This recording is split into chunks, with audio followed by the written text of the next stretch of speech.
It's time to dive beneath the surface and into the minds and hearts of your favorite celebrities and pop culture icons. Welcome to Up and Adam. Hey guys, what's up? You're watching Up and Adam. My name's Adam Knoll. And for those of you who don't know me, I'm the guy bringing you guys all the weekly interviews and recaps from your favorite celebrities and pop culture influencers.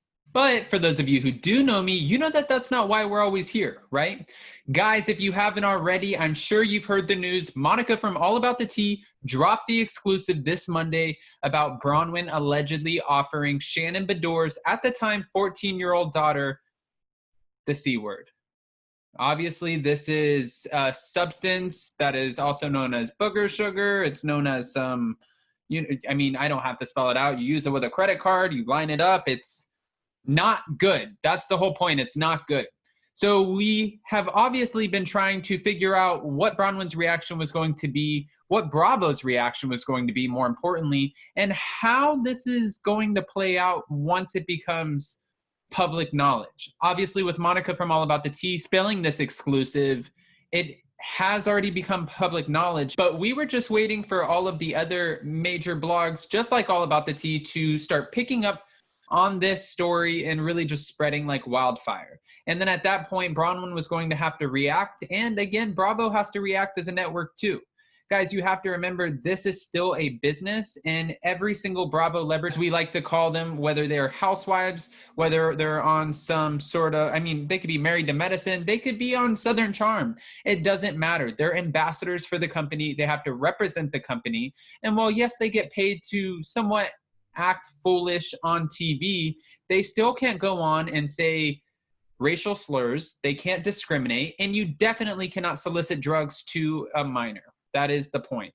So we have noticed, and not even noticed, but we've seen that in 2020, there were multiple firings. It was known as cancel culture for different Bravo celebrities and people on different networks. But I'm going to stick to Bravo. Different Bravo celebrities getting fired for their insensitive remarks and comments because they were absolutely uncalled for and they had to be held accountable for their action. Now, guys, if you remember, Andy Cohen actually stepped up and said that he not necessarily regrets, but sort of just wishes that maybe they wouldn't have immediately jumped to firing all of these castmates, that they probably should have let them learn their lesson on camera and show some sort of growth and evolution. That way, us as the viewers can pretty much watch them learn from their mistakes and watch them be held accountable, but in a different way without losing their complete livelihood. Now, fans all over have been reacting to this, and some of them were like, yes, I want to see some of my favorite Bravo celebrities be held accountable on screen. That way we can watch them grow and continue to watch them learn from their mistakes, just like the rest of us do, but in different facets, not necessarily when it comes to discrimination in any capacity or anything like that. But some fans really want to watch them grow on camera. But on the other side, other fans are like, no way, get them off our screens. They want to learn from their mistakes. Go learn off screen, because we don't need you on our television. And we also don't want to give you that platform for you to continue making money off of your ridiculous behavior, selfishness, and also discrimination. Honestly, it's divided down the middle. And I know I have my beliefs, but no, I don't necessarily think people who exhibit this sort of behavior deserve a platform. I think that there are plenty of other talented people out there who can hold a reality show, be a part of a show without showing hate or silly decisions, bad choices that can affect anyone's lives, especially a child. Now, getting back to the main topic, main conversation here, it was about Braunwyn and the part 2 of this reunion for the Real Housewives of Orange County, season 15. So guys, tonight, January 20th, tonight, Wednesday, we are going to see part 1 of the Real Housewives of Orange County reunion, but it's not going to necessarily show what everybody's anticipating. It's going to be a build up into Shannon going off about her daughter and what allegedly happened with Braunwyn offering her daughter a substance and a contact for a dealer to supply her with said substance, allegedly. But we're going to have to wait until next Wednesday to really get the full facts. Now, when Braunwyn was called out about this, when people were asking her, listen, please say Shannon is lying. Please say that this isn't true. Braunwyn didn't deny it. She said, honestly, I've heard different variations of this story. She thought she made amends, which I don't know how. You would never be able to make amends with me if you offered my child any sort of substance ever. Point blank, period, done. It would not happen. But she also said that she has heard Shannon share different versions of the story with someone that she trusts that is in her inner circle. She feels like not only has this story been amplified, but Shannon's starting to give different variations, different versions of this story. Now, when it all came out, Monica, who is, again, Monica from All About the Tea, allaboutthetea.com is her blog, and she's also on YouTube. When she shared this information, she went on recently, and when I say recently, she shared the information on Monday, and she went on today sharing that Bravo was asking her to change her blog in order to protect Braunwyn. Pretty much Bravo sent her an email. Allegedly, I didn't see this email, but this is what Monica is saying, and Monica has credible sources, so I'm going based off of her Instagram post. Monica is saying that Bravo has emailed her asking her to change this blog in order to protect Braunwyn. That way, pretty much Bravo doesn't have to hold her accountable and kick her off the show. Obviously, we know that Real Housewives of Orange County has faced some of the lowest ratings in history for season 15, which I'm sure some of our OGs, Tamra Judge and Vicky Gumbelson, are sitting back laughing about, because if you guys remember, when they got removed, well, Vicky got fired and Tamra got a reduced role to a friend, they left the show and Kelly Dodd kind of laughed all the way to the bank, cashing in her check, saying that it's going to be a great season without the OGs, not knowing that coronavirus was going to hit, that 2020 was going to be a ridiculous year, and also that they were going to have the lowest ratings ever with a much shorter season than normal. With that being said, Bravo has taken notice that the season has not been at its high as far as ratings, and Braunwyn was one of the few that actually brought somewhat of a storyline this season, whether it was her sobriety or finding her inner self, knowing that she is no longer in love with her husband, that she loves her 7 children and loves her husband, but she's not attracted to men, and she has come out fully as a woman who is only interested in other women, now joining the LGBTQ plus community. It's obviously not recent. You don't just join the LGBTQ plus community. It's something that you're born with, and this is the person you are. But she has been suppressing it, from what she says, due to alcohol. And now she's living her best life with her girlfriend, Chris, but also staying happily married to her husband, Sean, while he is now dating some other woman. Yes, I know. It sounds like a whirlwind, but guys, just try to keep up with me, because this is what was offering ratings. It wasn't Kelly Dodd getting with Rick Leventhal and getting married. That didn't give us any ratings. It wasn't Shannon Bedore flying off the handle because she couldn't handle COVID. That didn't give us the ratings. And it definitely was not Emily Simpson with her husband being admitted to the hospital, because that didn't give us ratings either, even though we wish them the best and don't want anybody to face any sort of health concerns.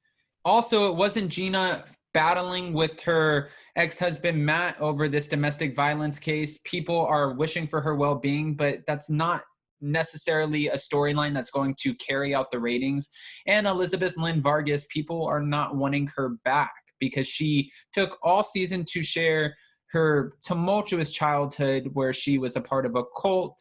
Well, her family was a part of a cult, and she unfortunately was treated all of the wrong ways. We send our well wishes to her. We wish her the best. She has a bubbly personality, but a lot of fans are asking, or not even asking, just saying that it took her way too long to come out and talk about this. And for the whole first part of the season, she just talked about how much money she has, her divorce, and how she couldn't talk about her divorce. So guys, if you get what I'm saying here, is none of the women were really carrying the storylines or the season. So a lot of people are attributing the ratings for whatever they were, obviously not their highest, to Braunwyn Wyndham Burke, saying that she carried the season, and I think she feels like she did as well. But getting back to Monica from All About the Tea's recent Instagram post, like I said, she went on to say that Bravo emailed her begging that she changes her blog to protect Braunwyn.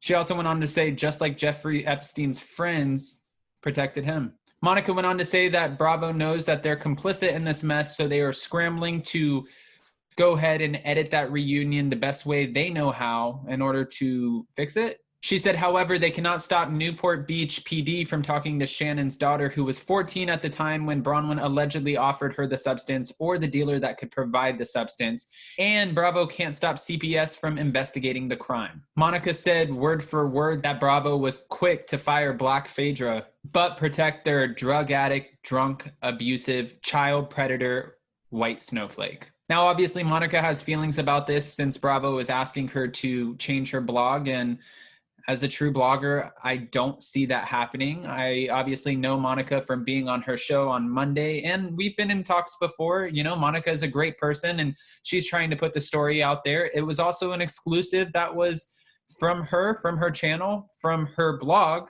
so she's not going to go back on her word and change it.